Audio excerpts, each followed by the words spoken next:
E aí, Poema, você está feliz? Eu também estou feliz, graças a Deus. Mais uma vez por aqui. Se Deus quiser, Jesus é bom, amém?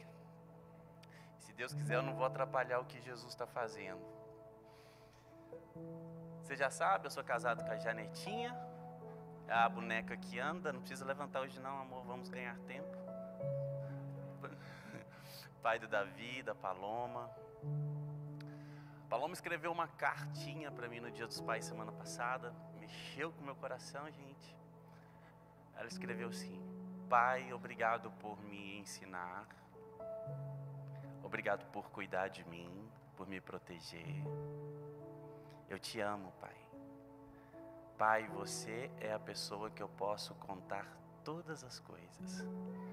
Te amo. Nossa, isso mexeu comigo de um jeito, gente, que vocês não imaginam. O que eu quero dizer com isso? Ela só tem 15 anos, gente, então falta muito tempo para alguém chegar perto dela, e se alguém chegar, vai sofrer as consequências. O Marcinho me chamou para pregar aqui hoje, e ele falou: Mineiro, você vai falar sobre identidade. Tudo bem. Eu acho que é o pior tema de todo, porque eu sou o pastor mais esquisito da Poema, né? Então eu acho que com relação à identidade, existe muita autenticidade nessa identidade, né? Glória a Deus por isso. Eu me lembro uma vez, eu estava sendo discipulado pelo Tião, o pastor Vinícius, né? Vinícius Correia. E ele me perguntou uma coisa, ele falou assim: Mineiro, o que você mais acha legal no Poema? Muita gente vai responder sacerdócio, governo, sei lá, um monte de coisa. Eu respondi: a questão da subjetividade. Ele falou assim: nossa, mas isso nem é tão assim na Poema. Eu falei: é sim, somos obras-primas, Jesus te fez, jogou a forma fora. Isso é uma maravilha, é libertador. Eu não tenho que parecer com ninguém além de me parecer com Jesus. Mas eu não tenho que parecer com Lê, graças a Deus. Nem com Marcinho, nossa Senhora.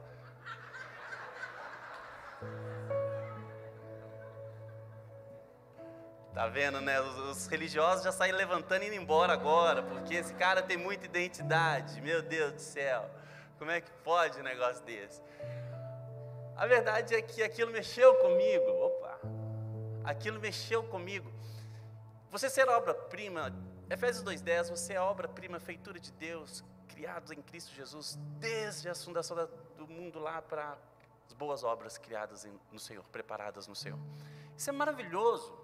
O Senhor te fez, colocou um DNA que é só seu e jogou a forma fora. Graças a Deus, né? Porque imagina, 2, misericórdia, ninguém merece. Mas eu quero te dizer uma coisa que é interessante. Eu quero falar sobre mim, então não vai vir nada de bom. Quero falar um pouquinho a meu respeito. Quando eu cheguei na Poema em 2011, eu cresci num lar cristão, graças a Deus. E meu pai e minha mãe são incríveis. E eu cheguei na Poema em 2011, eu fui a trabalho para Pindamonhangaba, então conheci a Poema em Taubaté, pertinho, 15 minutos. E quando eu cheguei lá, eu me apaixonei por aquela igreja. Meu Deus do céu, que legal. Eu cheguei e tinha um punhado de gente estranha. Não sei se você já teve essa sensação quando você entrou no Poema pela primeira vez. Um punhado de gente estranha. Eu entrei, eu lembro que tinha os caras de bermuda, como pode? Uns de regata, mano, sovaco cabeludo. Os caras com a mão pra cima. E eu olhava os caras mais estranhos do mundo, tipo, nossa, nem vou falar. E eu olhava e lágrimas nos olhos. E o cara cantava como se fosse a última canção da vida dele. Sim, eu creio em ti, né? Deus do sobrenatural. Os caras cantavam. Cada um mais estranho que o outro. Eu falei: Jesus só pode estar nesse negócio. Não tem condição. Jesus só pode estar aqui. Então me apaixonei. E de repente sobe o pastor para pregar, mas eu achei que era o cara do recado.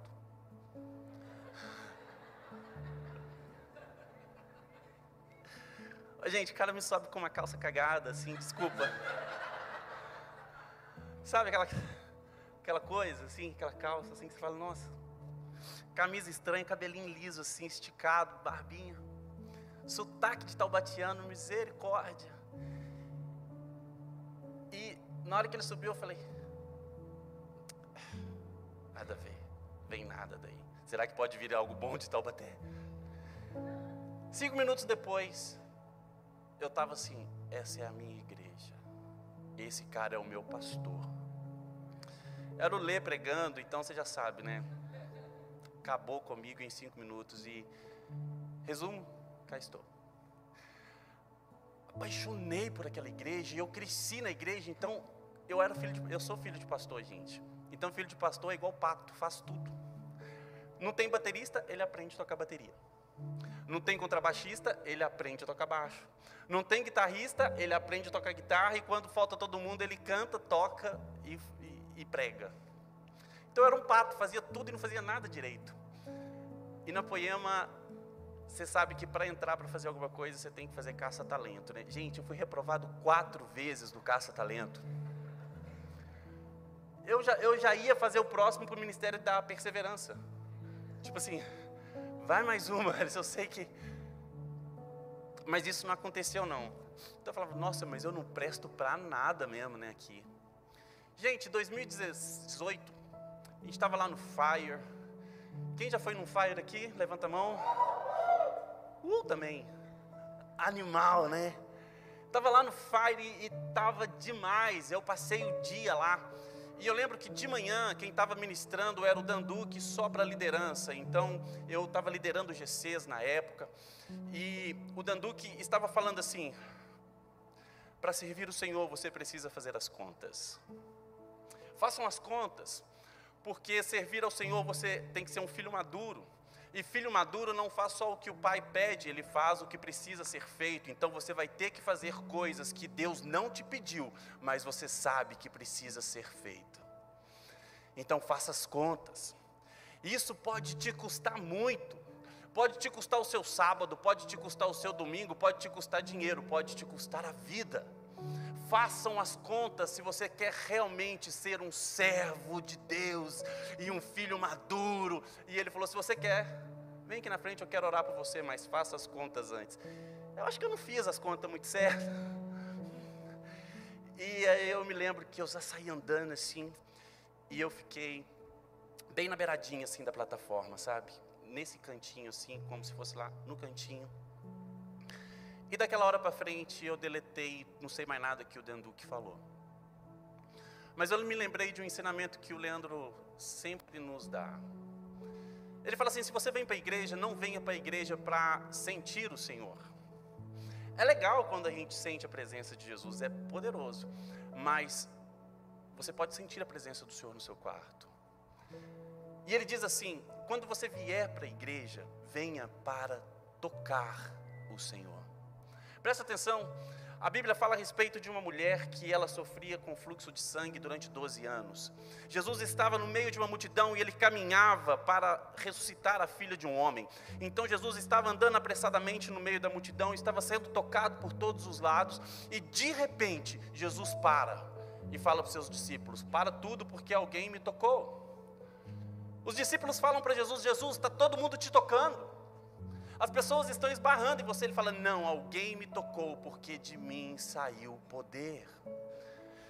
O que nós aprendemos com isso? Nós precisamos tocar o Senhor. A nossa adoração chega até Ele, chama a atenção de Jesus. A palavra de Deus fala que a nossa fé chama a atenção de Deus. Em Hebreus 11 fala que a nossa fé chama a atenção do Senhor e Ele dá galardão para aqueles que têm fé. A palavra de Deus fala que quando um homem paralítico desce do telhado, Jesus se impressiona porque a fé daqueles homens que trouxeram o paralítico chamou a atenção de Jesus. Quando nós nos reunimos aqui, nós nos reunimos para tocar Jesus e não o contrário.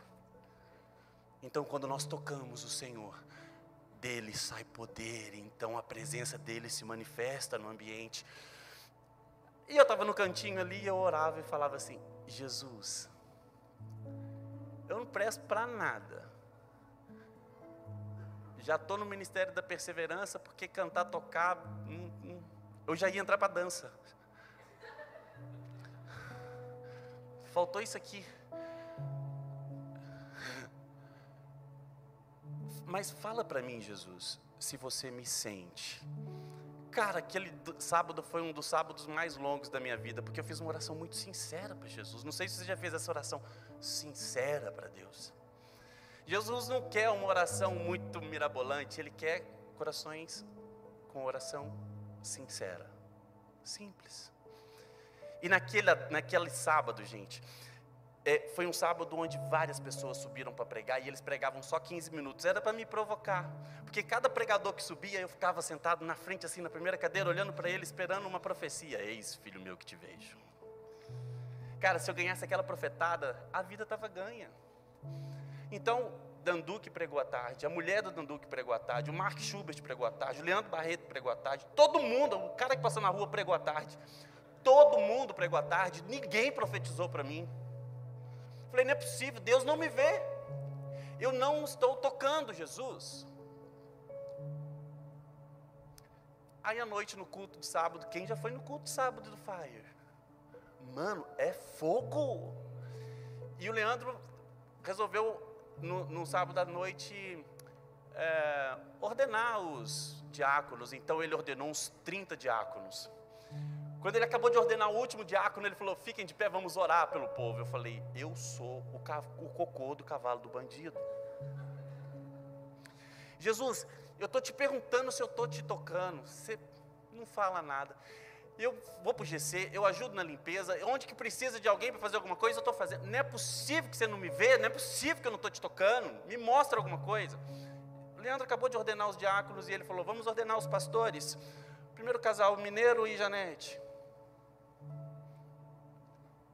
Eu falei, não, tá de zoeira, né? Eu só perguntei se me sente. O Hélice e Janete, cadê você, Mineiro? Vem pra cá. Gente, eu juro.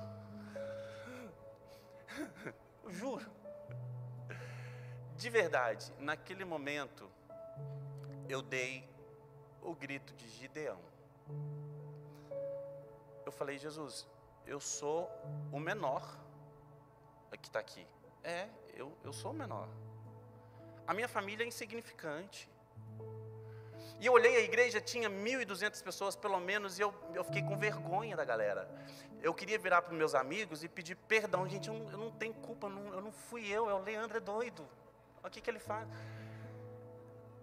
Eu falei, como assim? Então eu subi, mas eu subi assim, ó, se você pegar o vídeo do dia, eu estou aqui assim, ó. Não é com vergonha, porque eu não tenho vergonha, né? Eu queria cantar. Eu estava com vergonha de mim mesmo, eu falava, não é possível. Eu sou o menor. Eu sou pequeno. Isso aconteceu com Gideão. Os midianitas, eles estavam assolando a terra. E o Senhor virou para Gideão e falou assim, apareceu para Gideão, você pode olhar isso em Juízes 7. O anjo apareceu para Gideão e falou, homem valente. E Gideão falou, errou o endereço. Gideão estava malhando o trigo no lagar. O lagar é o lugar onde você faz vinho, e vinho você faz quando tem festa. Só que o povo estava em luto, em guerra, sofrendo perseguições. Ninguém fazia vinho, então o lugar mais seguro daquele lugar era o lagar. Então ele leva o trigo e ele começa a malhar o trigo no lagar. Então um anjo aparece para ele e fala, eu vou usar você, homem forte e corajoso, valente. Gideão, não, você errou o endereço, eu sou o menor. Eu sou o pequeno, a minha família é insignificante.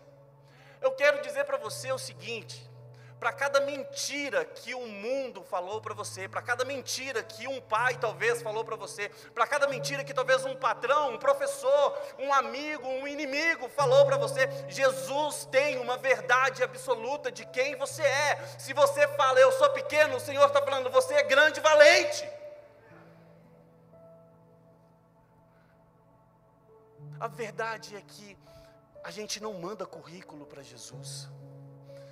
A parábola dos talentos, a palavra diz que o Senhor, Ele entrega talento de acordo com a capacidade de cada um. Alguém mandou currículo para Jesus? Não. Jesus entrega algo nas nossas mãos e muitas vezes nós ficamos com medo daquilo que Ele entregou nas nossas mãos, porque não é a nossa área de domínio, a gente não controla aquilo. Então a gente fica com medo, a gente fica assustado, a gente fala: Jesus, não, você errou o endereço. Se você duvida daquilo que Jesus te entregou, você está duvidando da própria capacidade de Deus de discernir se você tem ou se você não tem capacidade. Se Ele entregou nas suas mãos é porque você consegue. A verdade é que o Senhor usou Gideão, junto com 300 homens desarmados, e um exército de milhares foi derrotado. Sabe por quê? Porque Gideão obedeceu ao Senhor. Gideão entendeu que o conceito que ele tinha a respeito de si mesmo não era verdadeiro, a verdade era aquilo que Jesus dizia a respeito dele, e ele obedeceu, e o milagre acontece no caminho da obediência. Amém? Você está feliz? Eu também estou feliz. O grande problema é que muitas vezes nós arrumamos uma desculpa e pensamos num plano B para as nossas vidas. Se o Senhor tem algo para você, não adianta pensar num plano B, gente, vamos lá. Se o Senhor disse que você vai fazer, você vai fazer. Se o Senhor disse que você vai viver, você vai viver. Se o Senhor apresentou o plano dele para a sua vida, não adianta um plano B. Deixa eu te falar uma coisa: enquanto suicídio for opção para a vida não dá certo.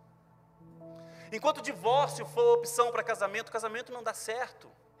Enquanto um muro for um obstáculo para você acessar a sua promessa, a promessa não chega. Não existe plano B com o Senhor, é só plano A. O que Ele disse e a gente tem que caminhar na direção dos planos do Senhor para as nossas vidas. Você está feliz? Eu também estou feliz, graças a Deus. O grande problema é que durante essa trajetória que a gente vai ter muitos problemas, é lógico. O Senhor não falou: no mundo tereis tranquilidade e fique de boas. Não. Como o Leandro disse esses dias, no mundo vocês vão ter várias tretas, mas fica de boa que o Pai está on. Trazendo para nós que somos crentes, né, graças a Deus, Jesus falou: vocês vão ter aflições, lutas, dificuldades. Diante das lutas e das dificuldades, você não pode se vitimizar, gente, vamos lá. Não, eu não dou conta mesmo. Eu não dou conta não. Cara, você nem tentou. Ah, mas eu tentei uma vez. A palavra fala: quem perseverar até o fim. Perseverar é tropeçou, levanta, continua, tropeçou, levanta, continua, tropeçou, levanta, continua. Isso é perseverar. Quem perseverar até o fim receberá uma coroa. Aleluia. A gente vai ter aflições, e a gente usa desse texto para se vitimizar, para falar assim: ninguém gosta de mim, ninguém deixa eu tocar no louvor.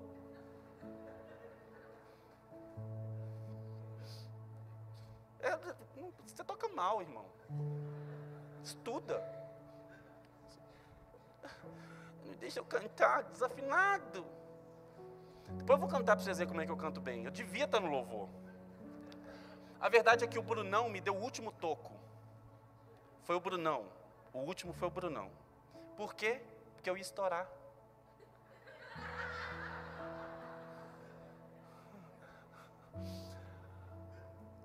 No mundo você vai ter aflições. Não usa isso para se vitimizar não, porque você está prestando atenção na parte errada do verso. No mundo vocês vão ter aflições. Mas Jesus falou: anime-se. Tenha um bom ânimo. Eu venci. Vocês também vão vencer. Amém? Aleluia. Eu não sei o tamanho da aflição que você está passando, mas ela não veio para te derrubar, ela veio para te promover. Amém? Não coloca o seu foco na dificuldade, não, coloca na solução que é Jesus, cara.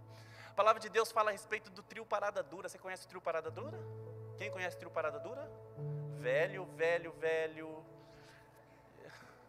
Você está achando que é aquele trio de pé de serra? Os caras, gente, na década de 90 tinha um trio, ou de 80, não sei, tinha um trio que caiu de avião e não morreram. É trio parada dura mesmo.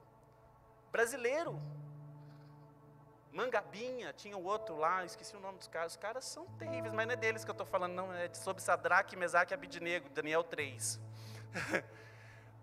3 meninos incríveis. Eles tinham um plano A para a vida deles, adorar o Senhor independente das circunstâncias.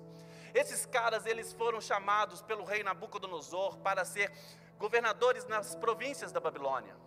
Falaram, vai lá moleque, cuida lá porque vocês são incríveis, vocês são inteligentes, vocês são dispostos.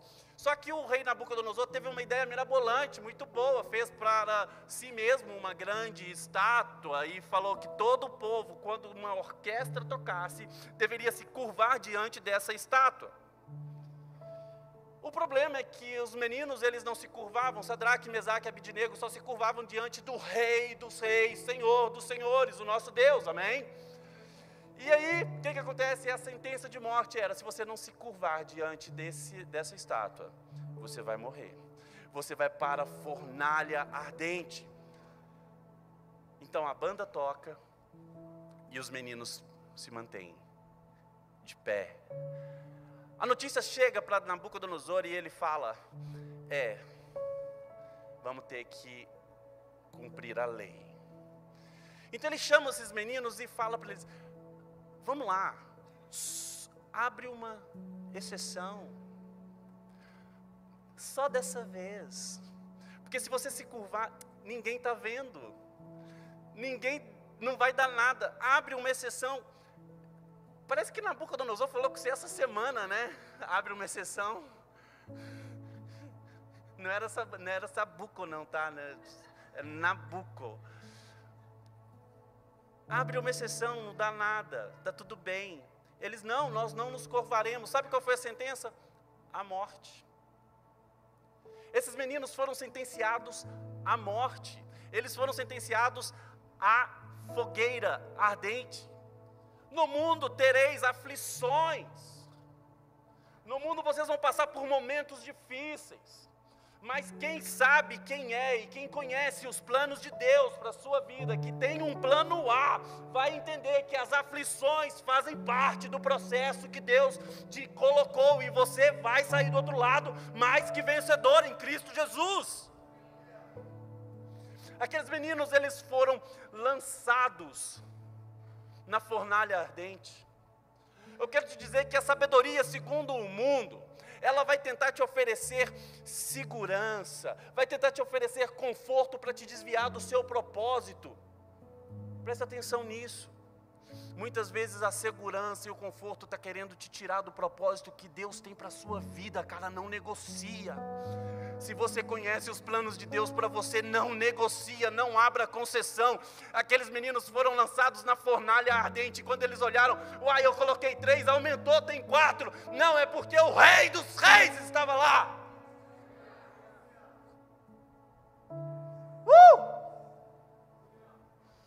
Eu não sei qual fornalha você vai ter que entrar, irmão. Eu quero te dizer que o Senhor, Ele guerreia as nossas guerras, Ele luta as nossas lutas.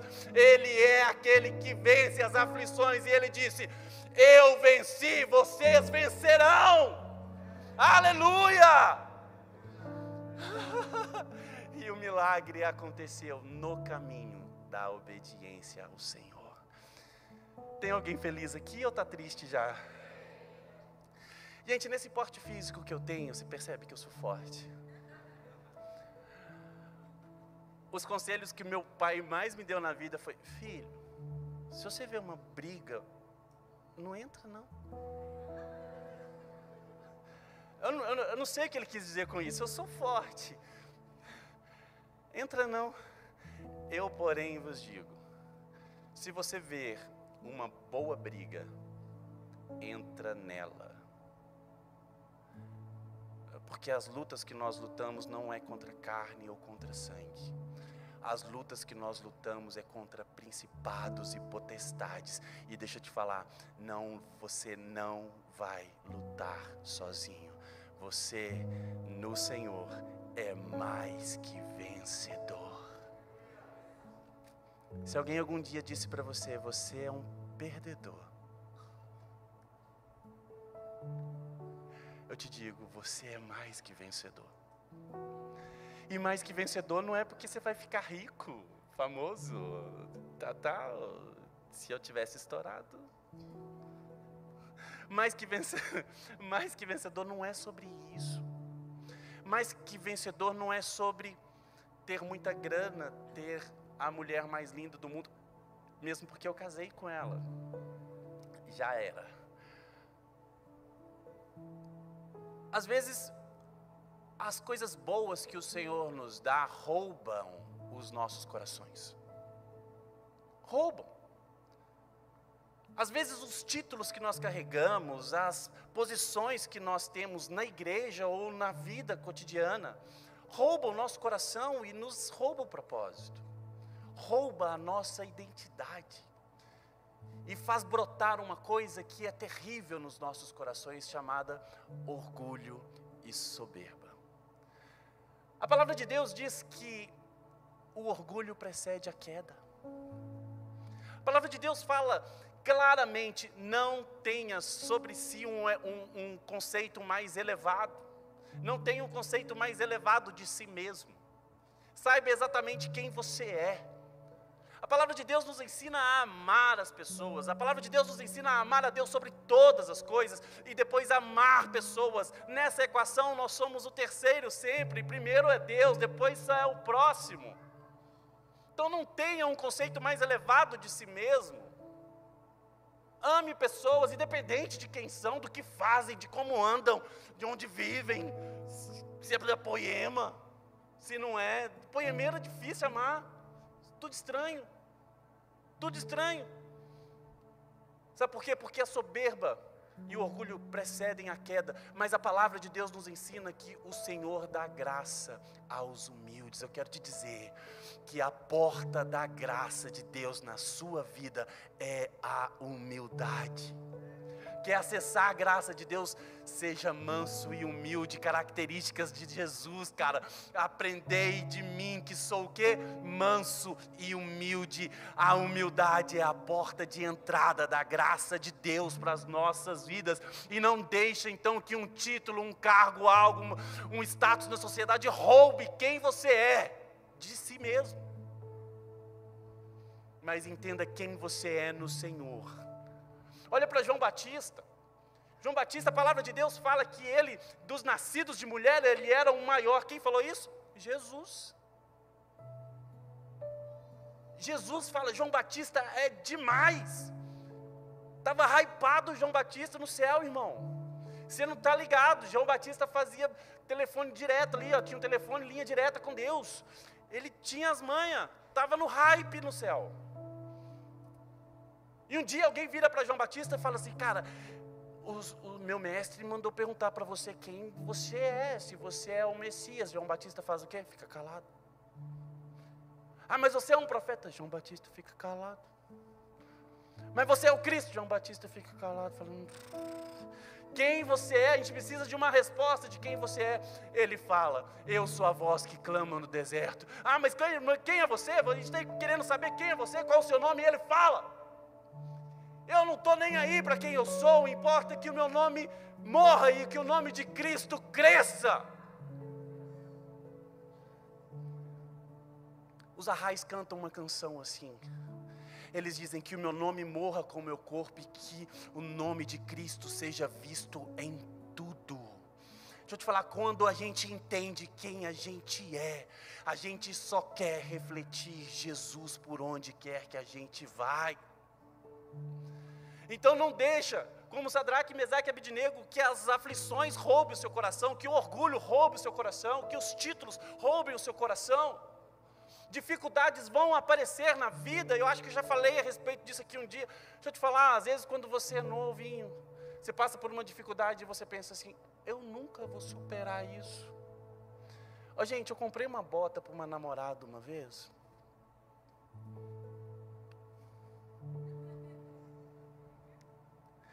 Uma semana depois ela chegou montada na moto de outro cara.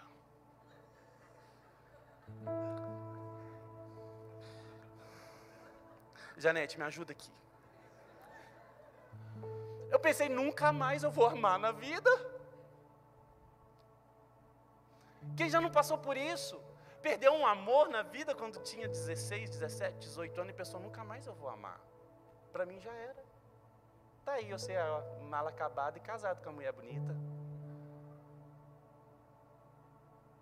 O problema é que à medida que a gente vai crescendo, as dificuldades crescem junto.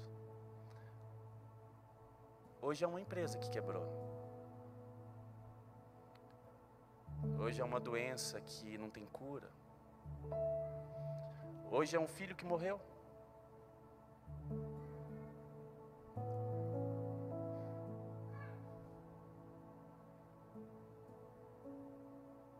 Do mesmo jeito que um dia essa pessoa não tem jeito, hoje você fala, realmente não tem jeito. Eu quero te dizer, com Jesus tem jeito. Mas a sentença é de morte. Ele fala, aquele que crê em mim, ainda que esteja morto, viverá.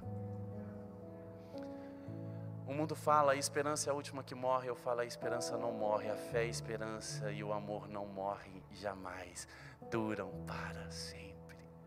Deixa eu te falar, se Ele falou que vai estar com você todos os dias da sua vida, Ele vai estar com você todos os dias da sua vida. Pode vir doença, pode vir o que for, pode vir a morte. Se a morte chegar, você vai acordar do lado dEle na eternidade, sabendo que Ele esteve com você todos os dias da sua vida. Como diz o salmista, ainda que eu ande pelo vale da sombra da morte, eu não temerei mal nenhum, porque Tu estás comigo, a Tua vara e o Teu cajado me consolam. Certamente a bondade e a misericórdia do Senhor me seguirão todos os dias da minha vida, e eu habitarei na casa do Senhor para sempre. Aleluia! Aleluia!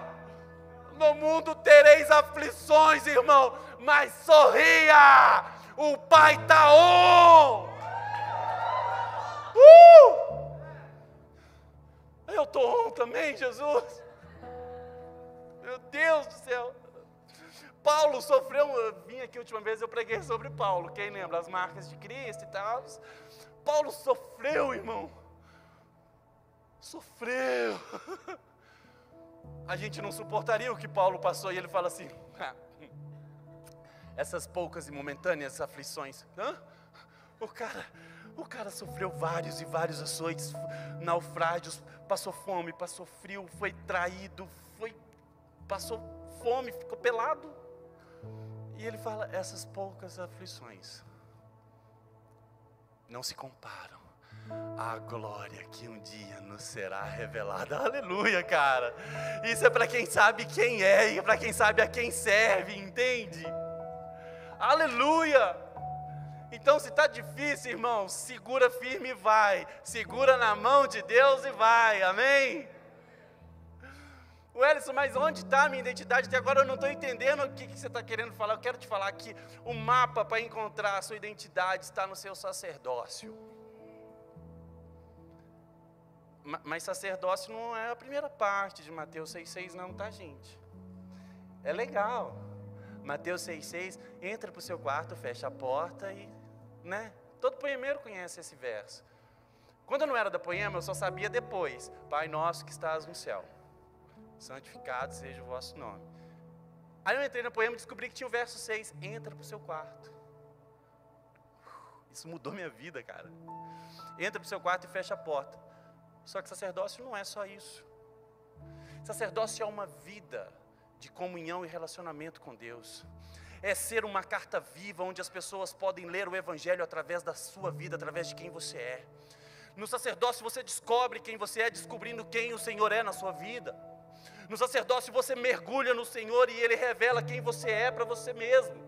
No sacerdócio é dia após dia caminhando com o Senhor. Eu quero te dizer que a palavra diz que a criação espera ansiosamente a manifestação dos filhos de Deus. Sabe de quem que Ele está falando? De você. Então a manifestação dos filhos de Deus é como? Na igreja no domingo à noite? Não! É na segunda, na terça, na quarta, na quinta. A palavra de Deus nos fala em Colossenses 3:23 que Tudo que a gente fizer, faça como se estivesse fazendo para o próprio Deus. Então, se você é motorista de aplicativo, cara, dirija como se você estivesse dirigindo para o próprio Deus. Se você é um pedreiro, assente os blocos como se você estivesse construindo uma casa para Deus. Se você é cozinheiro, cozinhe como você estivesse cozinhando para Deus. Se você é piloto, pilote como se você estivesse pilotando para Deus. Se você é médico, faça todas as cirurgias como se você estivesse fazendo para o próprio Deus. Tudo que você fizer, faça como se estivesse fazendo para o próprio Deus. Isso é verdadeiramente sacerdócio. É entrar para o quarto, buscar, se encher, se abastecer do Senhor, e depois sai do quarto, pelo amor de Deus, e vai se manifestar ao mundo. Isso é sacerdócio. É quando nós saímos do quarto que nós manifestamos a nossa identidade ao mundo. Aleluia. Tem alguém triste aqui? Sério? Ninguém? É impossível. Tem que ter alguém.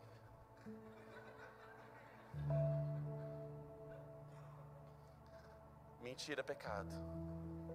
Eu vou perguntar de novo daqui a pouco. Agora, o que eu quero te dizer é que não é fazer tudo que agrada o coração de Deus que resolve o problema. A palavra de Deus em 2 Crônicas, deixa eu colar aqui, 2 Crônicas 25, fala a respeito do rei Amazias. Amazias, a palavra de Deus fala que ele fez tudo que agrada o coração de Deus, mas Deus não pirou. Por quê? Porque ele não fez de todo o coração. Deixa eu te falar, fazer só não te torna. Eu lembro quando a Paloma chegou em casa, ela tinha um cabelo bem compridinho assim, bem comprido, e ele precisava de um corte. Eu falei, eu resolvo. Alguém aqui conhece um negócio que chama YouTube? Aí eu descobri que se você pegar o cabelo assim da pessoa, enrolar em cima da cabeça assim, duas horas, e num golpe só, tchá, na hora que solta fica tudo repicado, fica aquela coisa mais linda.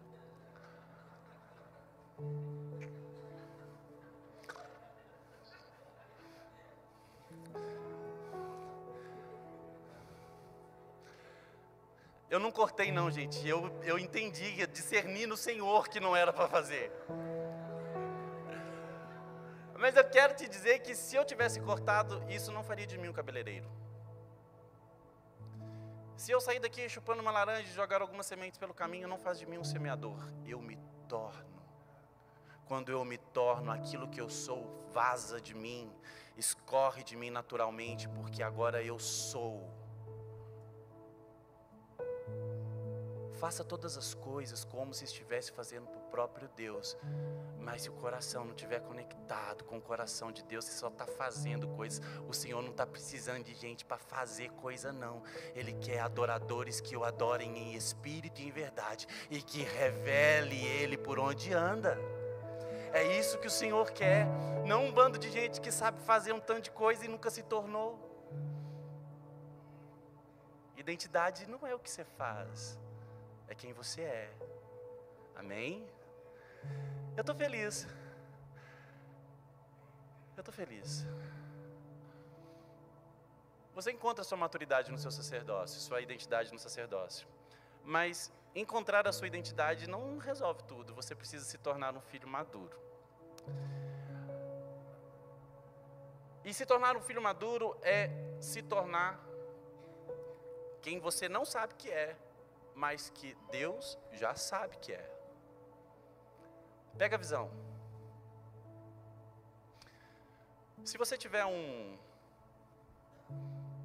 pezinho de alguma coisa, um pezinho de laranja na sua casa, e é um pezinho pequeno, acabou de ser plantado, tem lá 2 aninhos, 1 aninho, não dá laranja, mas você sabe, é pé de laranja.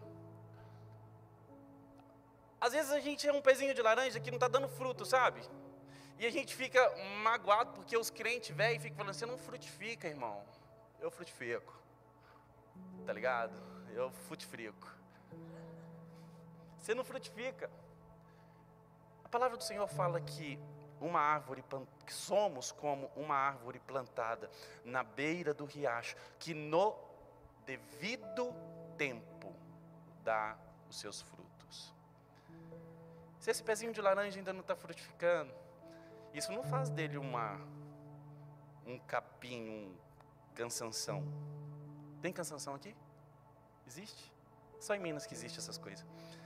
Isso não faz de você uma erva daninha, você continua sendo um pezinho de laranja.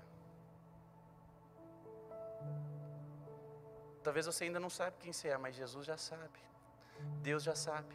A palavra de Deus fala que um filho, enquanto pequeno, em nada se difere de um servo na casa do Senhor.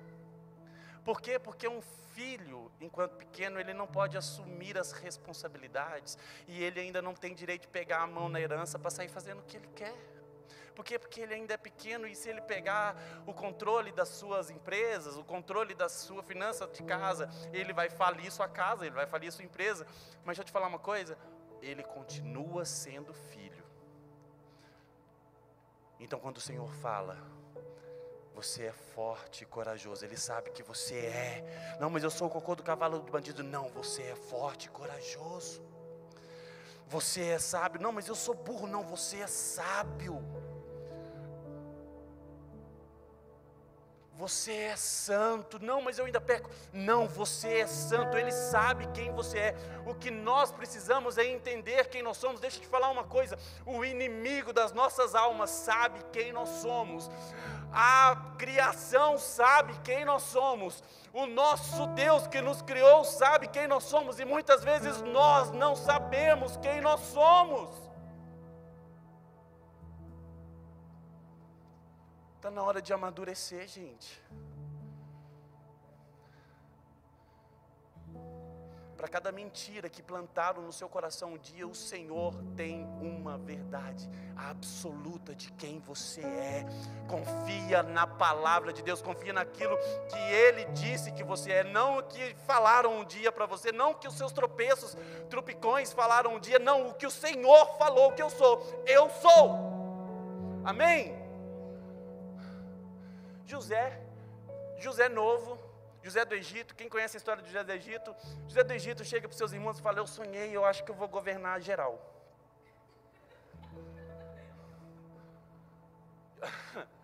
Os irmãos ficaram loucos, né, irmão? Já jogou o cara no buraco, falou: fica aí, vão matar? Não, matar vai dar ruim. Vão vender de escravo. Então, o moleque que sonhou que governaria foi vendido, foi para o buraco, do buraco foi para ser escravo.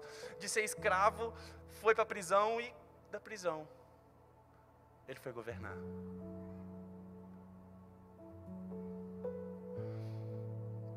Durante o processo vieram calúnias, mentiras a respeito dele.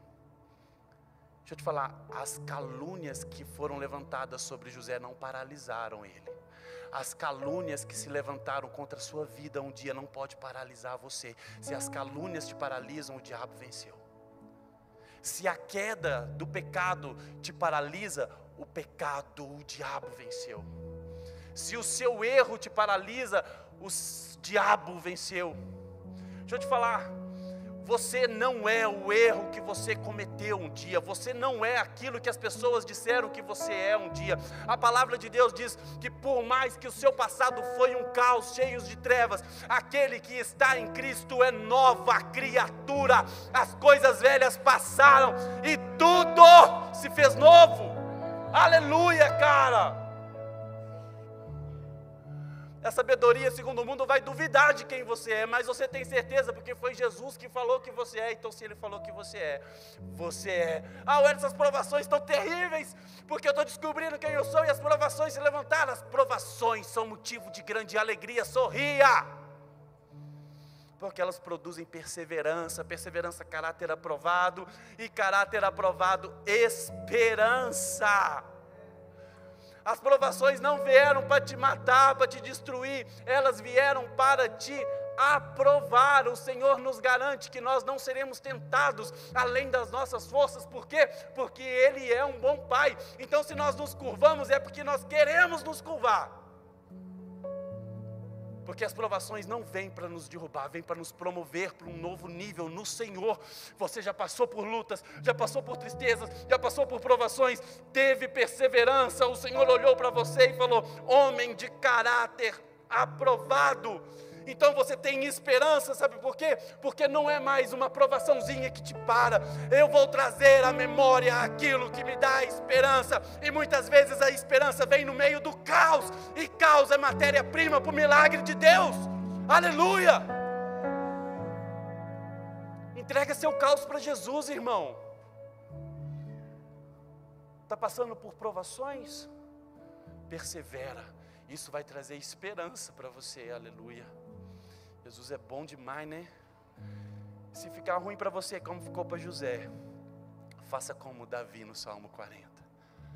Depositei toda a minha esperança no Senhor, Ele se inclinou para mim e ouviu o meu grito de socorro.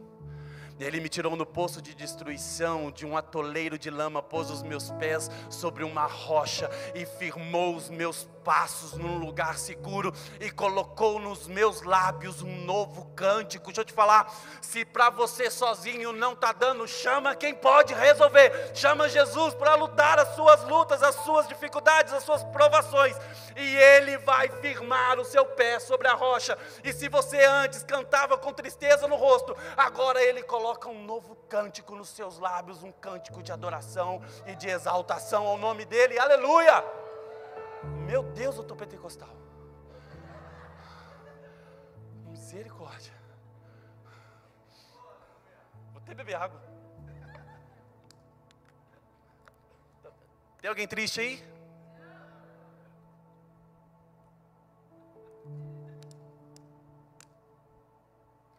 Até o final do culto eu te pego. Às vezes a gente fica perdidão, né? Perdidão de quem a gente é. Eu vou facilitar a sua vida, tá? Facilitar mesmo. Colossenses 3:3. A gente fica perdidão porque a gente é zumbi. A palavra de Deus fala que nós morremos para esse mundo. The Walking Dead. Não, você morreu para esse mundo. E a palavra diz assim, ó: e a sua identidade está escondida em Cristo com Deus. Quer saber quem você é? Começa a fazer download. Onde? Você já sabe onde. Faça um download da versão completa da sua vida no Senhor. Para aqueles que gostam de joguinhos aqui, você pode fazer uma demo, fazer um download da versão demo, né? Às vezes você quer comprar um programa, você baixa uma versão demo do programa.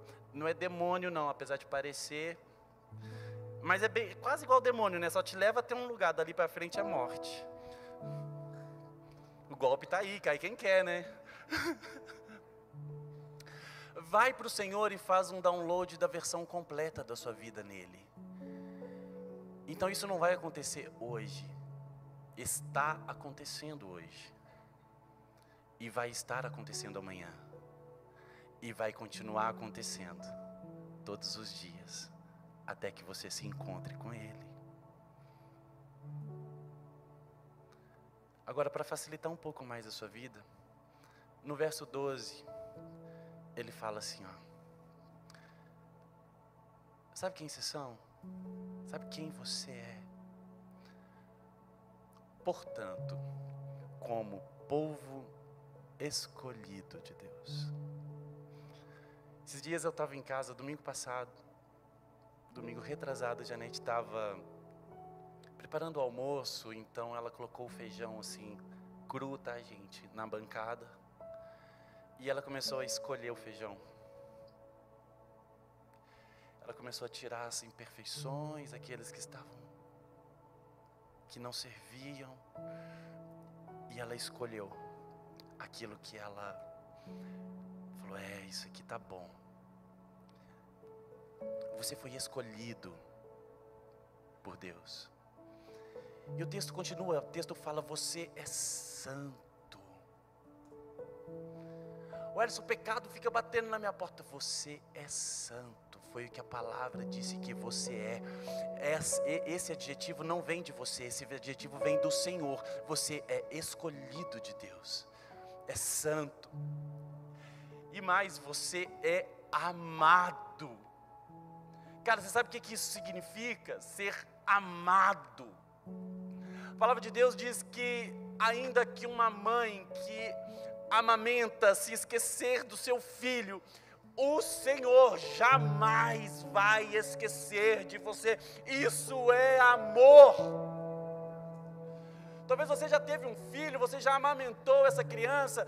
Cara, talvez você foi só o pai e deixa eu te falar, você pode se esquecer dele. Eu acho impossível isso acontecer. Mas ainda que isso aconteça, o amor dele é maior, ele jamais nos esquece. A palavra de Deus diz que ele nos entreteceu, nos fez como um tricôzinho no ventre das nossas mães, e desde lá ele já havia nos escolhido e nos amado. Deixa eu te falar, você é um povo amado de Deus. Isso é Ele quem diz, não é você quem fala. Ele fala, eu escolhi, você é santo e amado. Então Ele fala, revistam-se de profunda compaixão. Isso é com você. Revistam-se de profunda compaixão. Mas eu não tenho compaixão. Mas pode ser acrescentado na sua vida. Como que isso pode ser acrescentado na minha vida? Quando você se entrega a Jesus de todo o seu coração, cara. O Espírito Santo, Ele entra em você, Ele habita em você. Então a palavra de Deus fala a respeito do fruto do Espírito, de algo que vai brotar de dentro para fora, quando você se rende ao Senhor. Então Ele diz, revistam-se de profunda compaixão. Eu não tenho compaixão, mas o Senhor pode plantar isso no seu coração. Bondade, humildade, mansidão e paciência. Wellington, eu sou explosivo, eu não tenho mansidão. O Senhor pode fazer isso, basta você se render a Ele. Isso vai ser acrescentado em quem você já é, e você é escolhido de Deus, amado de Deus. Você é santo. Isso é o que Ele diz ao seu respeito. Para cada mentira que ecoa na sua mente, existe uma verdade de Deus sobre nós, cara. Filhos maduros, eles não querem só herança, eles entenderam alguma coisa. Eles querem legado, cara. Filho maduro não carrega só uma herança, ele carrega legado, e legado é algo que é colocado em você. Herança eles dão para você, mas legado é inserido em quem você é. Você carrega legado. E o Senhor falou, eu vou para o Pai, mas eu não vou deixar vocês órfãos. Vocês receberão em vocês o Espírito da verdade, que o mundo não pode entender, conhecer, mas Ele habita em vós, legado, e estará em vós para sempre. Deixa eu te falar, o próprio Jesus disse, vocês farão obras maiores do que as minhas. Deixa eu te falar, quem falou isso não foi um coach, cara, não foi o seu professor, não foi sua mãe, não foi seu pai, o próprio Jesus, cara, que ressuscitou mortos, sarou feridos, curou leprosos, restaurou a vida de ai meu Deus do céu, e Ele está falando, vocês farão obras maiores. Isso é legado, acredita nisso. Isso não é para mim, não é para o Marcinho, não é para Janete, não é para ninguém, é para todos nós, cara. A gente só precisa se apropriar da verdade de Deus para as nossas vidas. A gente fala obras maiores, a gente pensa, nossa, vai acontecer um milagre maior na minha vida. Não, não, não, não. Você é um, esqueci a palavra, agente de milagres. Está com você. Jesus fez assim e falou, agora vai, obras maiores. Qual foi a última vez que um enfermo foi curado, que nós colocamos as mãos? Deixa eu te falar, o problema não é que o enfermo não foi curado, eu acho que faltou a gente colocar as mãos. Esses dias eu estava meditando a respeito de algo nesse sentido e eu pensei assim, puxa vida, às vezes a gente vai orar para o enfermo e a gente ora com uma fé assim, eu vou orar naquilo que eu entendo que dá para fazer. Jesus, então assim, é dor de cabeça, dá para curar. Cura lá, de boas, assim, acho que se não der, amanhã sarou, tá de boa. A gente configura às vezes orações que cabem no nosso bolso, que cabem na nossa mente, que cabem, você poderia resolver com uma Novalgina. A palavra de Deus fala assim, ó, cure os enfermos, coloque as mãos. Deixa eu te falar, colocar a mão é responsabilidade nossa, essa é a apropriada palavra de Deus para as nossas vidas, daquilo que nós somos. Somos agentes de milagres e faremos obras maiores. Curar é com Ele, mas sem colocar a mão, irmão, não vai acontecer. Você está comigo? Às vezes nós vamos para Jesus e nos tornamos agentes do caos, profetas do caos. Tantos homens pregando a respeito de coisas terríveis e destruição. Vai acontecer, tá bom, está na Bíblia, vai acontecer, vai dar ruim. Vai piorar, amém, gente? A política, esquece política, vai dar ruim. Nosso rei não está sentado nesse trono aqui, nosso rei está sentado no trono do nosso reino. Então aqui vai dar ruim. Mas nós não somos profetas do caos, nós somos profetas, porta-vozes das boas novas de Deus, cara. A palavra de Deus fala lá em Isaías 61, que o Espírito do Senhor está sobre mim, e Ele me ungiu para pregar as boas novas, para sarar os feridos, para libertar os cativos, para consolar aqueles que estão tristes. Deixa eu te falar, por onde quer que nós fomos, nós somos agentes do céu e nós somos profetas das boas novas. O Senhor te ungiu para fazer isso. Vai e prega o Evangelho e traga luz por onde quer que você for.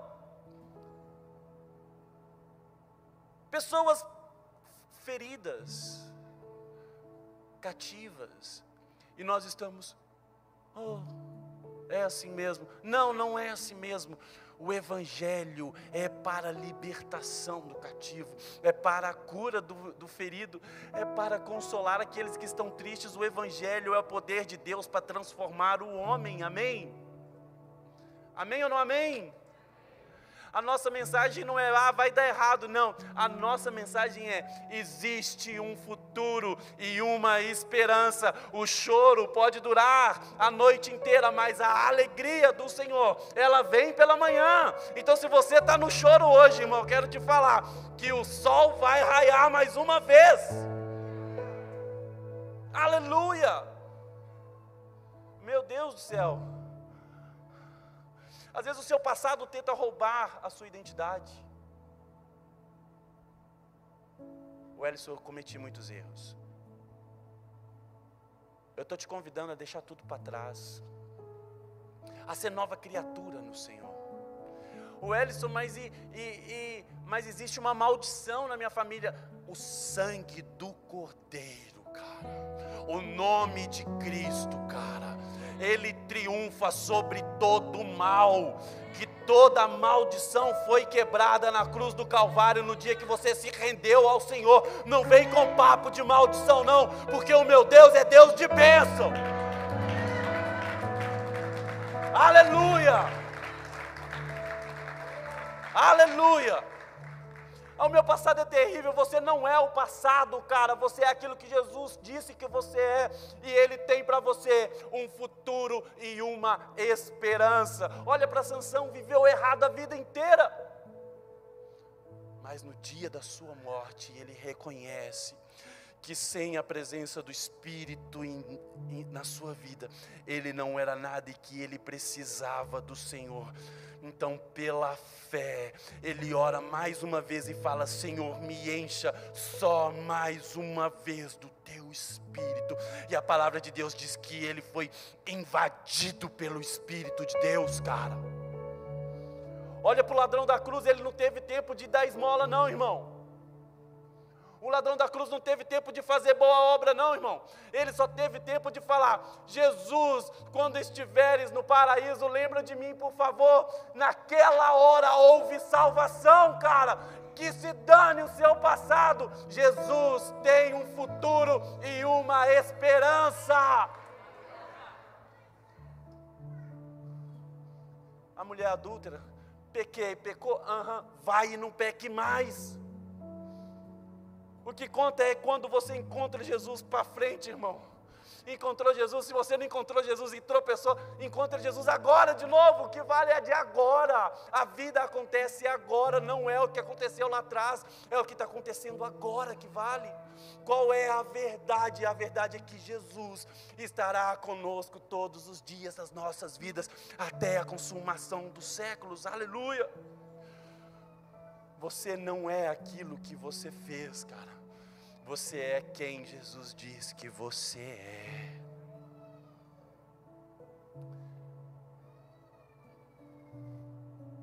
Que hora que acaba o culto aqui? 7? 8? Ferrou. Hoje não. Hoje não, irmão. Tá no meio aqui ainda. Quem está triste aí, fala para eu parar. Amém? Está triste? Não? Está feliz? Então continua, né? Então que se dane. É você que mandou, vamos embora.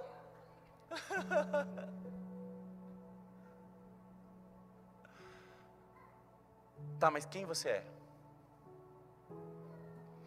Se eu te fizer uma pergunta agora, qual é a primeira coisa que vem na sua mente? Tá bom, o ambiente está propício, a gente está numa igreja, tem algumas coisas que estão óbvias.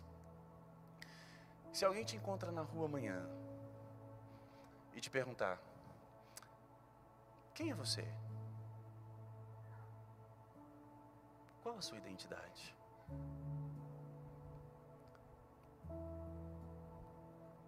A gente tem uma tendência a responder assim, eu sou engenheiro civil. Eu sou engenheiro civil. Sou pastor da Poema, Pinda. Tá, e se tirar isso de mim?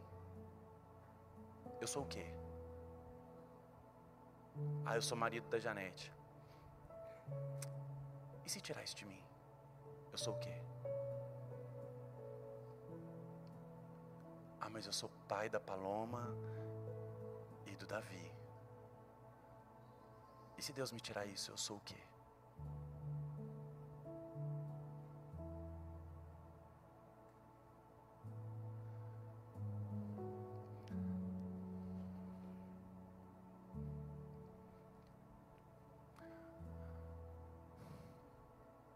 A gente tem uma lista de prioridades no nosso coração. E às vezes a gente não percebe, mas Jesus não é o primeiro. Nada nos separará do amor dele. Nada. O que você é? Eu sou filho de Deus. Isso ninguém pode tirar. Isso ninguém pode tirar de você. Bill Johnson diz o seguinte um dia: quem descobre quem Deus o fez para ser, nunca vai querer ser outra pessoa.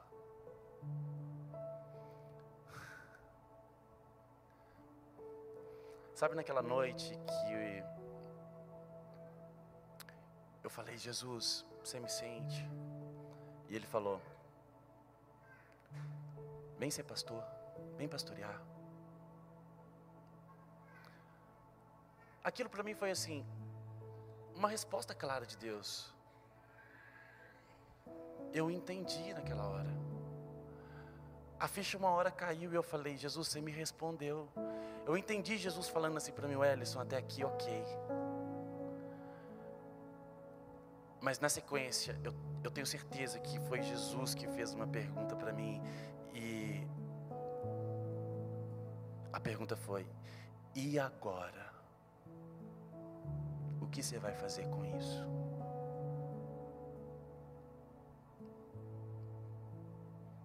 Cara, naquele dia eu entendi que, não por causa do título, não por causa do nada, mas eu entendi no Senhor que eu sou filho dele.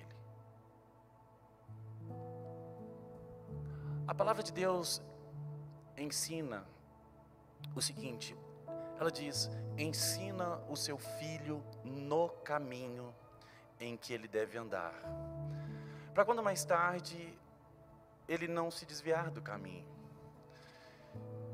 E nós conhecemos esse texto e nós falamos a respeito desse texto muitas vezes. E nós sabemos que não é aponte o caminho, é ensine no caminho através do exemplo. Da mesma forma como Jesus disse um dia: eu faço o que vejo o meu pai fazer. É assim que nós criamos os nossos filhos, e os nossos filhos aprendem no caminho a fazer aquilo que vê o pai fazer. Então, como pais, nós entendemos essa missão. Ensine o filho no caminho em que deve andar, para quando mais tarde ele não se desviar dele. Mas eu quero te dizer que tem mais nesse texto. Porque o padrão de pai não é o padrão do nosso pai e não é o seu padrão como pai. E que o texto diz é que o filho precisa do exemplo do pai e precisa caminhar junto com o pai para saber quem é, para ter referência. Eu estava falando agora há pouco com a Pamela e a gente conversando, cerca de 70% da população carcerária são filhos órfãos ou que não tiveram uma referência de pai. Toda criança precisa de uma referência masculina para se tornar um grande homem.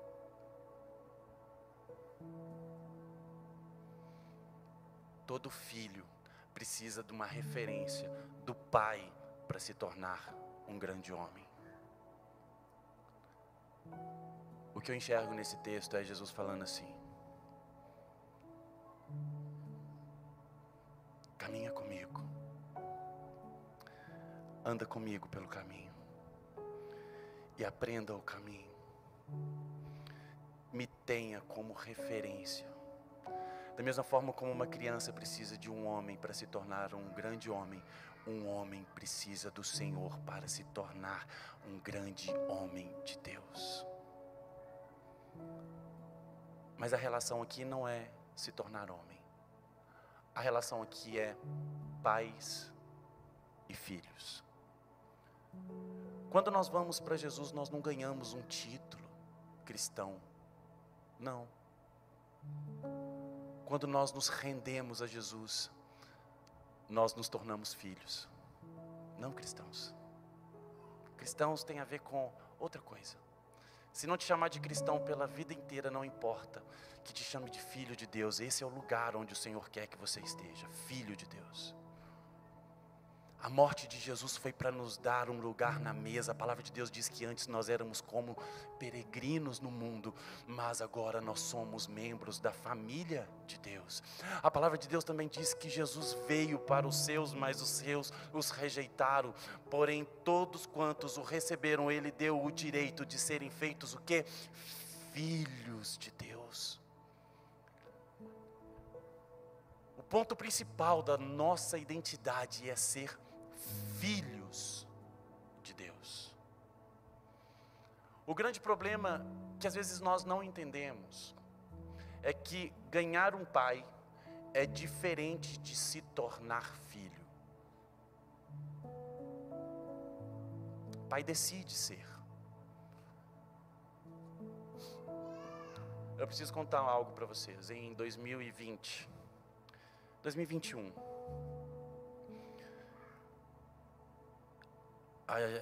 eu e a Janete, a gente adotou um rapaz. E ele já veio aqui com a gente. Deixa eu te falar, o processo de adoção, você como pai, você decide adotar. Você ama. Você fala, vou te amar para sempre, eu serei seu pai.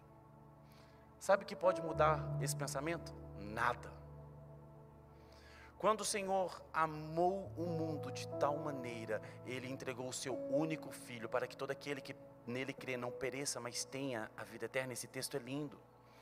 Por quê? Porque Ele estava pavimentando um caminho de volta para mim e para você como filhos. Ele estava se colocando como pai, Ele é o pai da adoção. O apóstolo Paulo, em Romanos, ele diz que o Senhor colocou em nós um espírito de adoção. Ele é o nosso pai por adoção. Ele decidiu adotar, Ele decide amar. Nada pode mudar o coração de um pai que decide ser pai.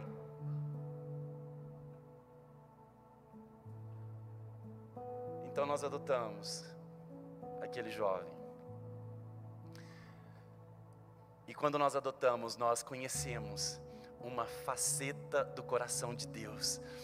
Cara, antes eu olhava para o Senhor e falava, eu sou filho do Senhor por adoção. Mas quando eu me assentei do outro lado da mesa, parece que eu entendi um pouco mais a respeito desse coração que ama irrestritamente, de graça, favor imerecido. Eu só amo, eu te escolhi, eu te quero. Então você pode falar, uau, que lindo.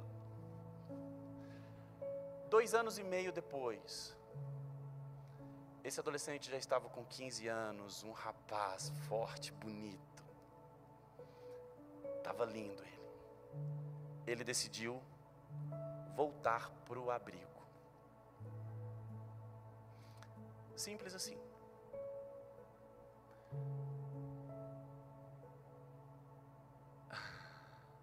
Então a gente conheceu mais uma faceta do coração de Deus. Eu falava, como assim? O abrigo é melhor do que a minha casa, do que a minha família. Ele decidiu ir embora. Eu conheci mais uma faceta do coração de Deus nesse dia.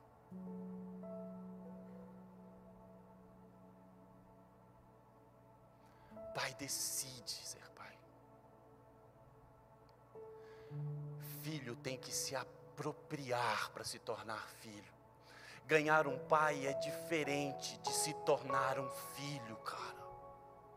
Nós ganhamos um pai na morte de Jesus na cruz do Calvário, mas a gente precisa se apropriar da posição de filho.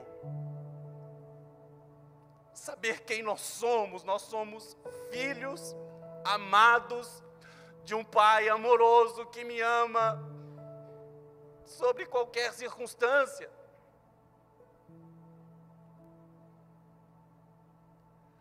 Eu te falei no início aqui que eu recebi uma cartinha no Dia dos Pais, você lembra disso?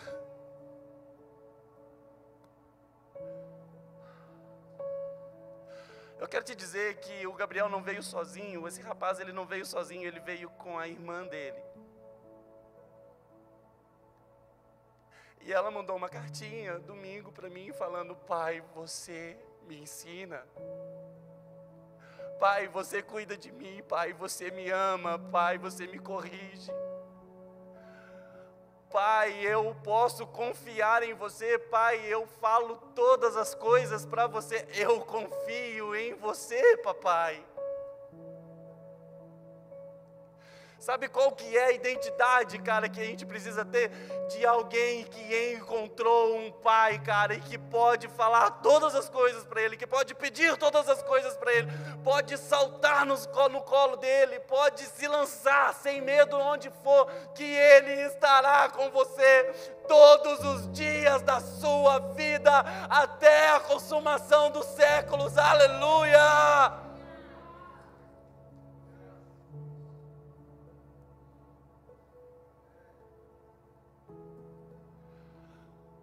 Se coloque de pé, por favor. Às vezes nós somos como o filho pródigo que foi embora da casa do pai, cara. Cara, que texto é esse? Que texto é esse? Meu Deus do céu! O que o filho pródigo faz não muda quem o pai é, cara. Muda quem ele é. A palavra de Deus fala que o pai continua assentado esperando o dia que o filho volta para casa. O Senhor decidiu ser seu pai, cara. está na hora de nós nos apropriarmos de sermos filhos. Se aproprie da paternidade de Deus sobre a sua vida e se torne filho. A palavra de Deus diz que o filho um dia voltou para casa, mas talvez você ainda não voltou, ou talvez você está esperando alguma coisa acontecer. Apocalipse 3, verso 20 diz: quem é esse? O Pai. Ele diz: eis que estou à porta e bato. O Senhor se levantou, Ele não está te esperando mais, cara, Ele está indo atrás de você. E Ele diz: eis que estou à porta e bato, filho. Se você abrir a porta do seu coração, se você abrir a porta, eu entrarei e cearei com você, cara. Cara, que o espírito de orfandade caia por terra nas nossas vidas. Que toda palavra negativa que um dia foi proferida a seu respeito caia por terra e que você identifique no Senhor o Pai da eternidade. Eu separei algumas coisas que a palavra de Deus diz que você é, para você não esquecer mais. A palavra de Deus diz que você é santo, corajoso, valente e forte. A palavra de Deus diz que você é mais que vencedor, escolhido de Deus, justo, sábio, íntegro, fiel. A palavra de Deus diz que você é bondoso, misericordioso, manso, humilde. Jesus um dia disse: vocês são o sal da terra e a luz do mundo. Ele falou: não chamo vocês mais de servo, mas vocês são meus amigos. Para terminar, Ele nos diz: vocês são meus filhos amados. Meu Deus do céu, cara. Se alguma palavra diferente dessa tem ecoado no seu coração, que caia por terra no nome de Jesus. E que hoje haja assim cura e libertação nesse lugar. Que toda arma forjada contra você caia por terra. Deixa eu te falar, o pecado que você cometeu, o Senhor desceu nas profundezas da terra do inferno e pegou a chave do inferno e da morte, pegou a cédula que era contra você e rasgou na cruz do Calvário. Tudo isso para te dar um futuro e uma esperança. Então se aproprie disso no nome de Jesus. Adore o Senhor.